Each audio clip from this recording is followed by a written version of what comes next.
Vous êtes bien dans le 64 minutes, Le Monde en français, le grand rendez-vous de l'information sur TV5 Monde, la chaîne francophone mondiale. Avant de revoir l'essentiel, les temps forts de l'émission, d'abord un point sur les derniers développements de l'actualité.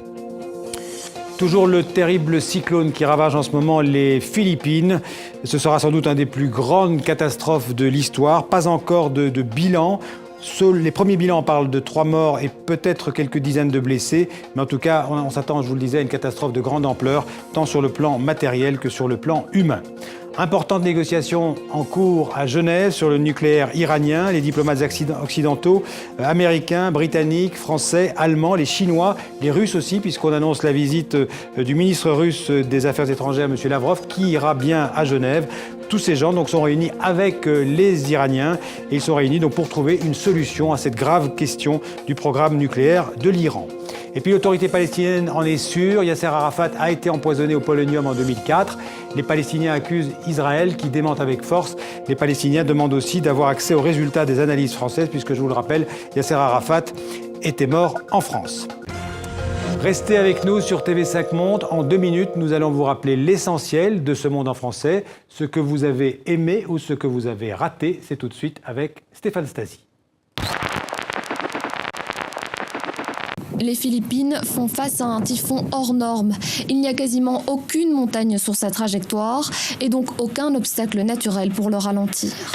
Nous considérons qu'Israël est le premier, le principal et l'unique suspect de l'assassinat de Yasser Arafat. Les Palestiniens devraient cesser de soulever ces accusations sans fondement, sans la moindre preuve, car trop c'est trop. Nous n'avons strictement rien à voir avec cela. Il faut bien comprendre que si les principaux responsables de la diplomatie occidentale sont ici arrivés cet après-midi à Genève, c'est qu'il y a probablement un accord en vue. Mais les choses sont complexes.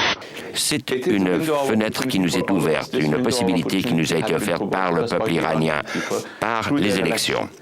Et c'est une occasion que nous devons saisir et utiliser. Comment ça va, camarades ?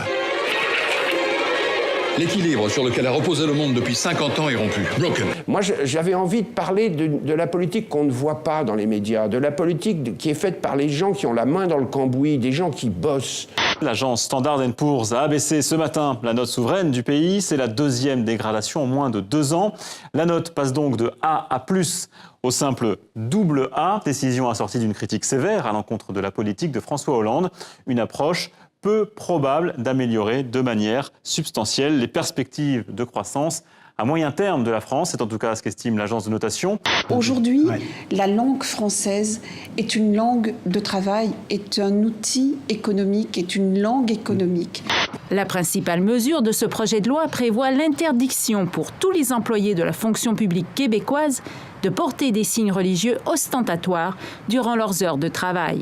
Cette loi introduit la clarté, fait en sorte que, comme en France, le médecin juif ou le médecin très chrétien enlève sa kippa et sa croix avant d'entrer à l'hôpital, le remet le soir, c'est considéré comme normal ici.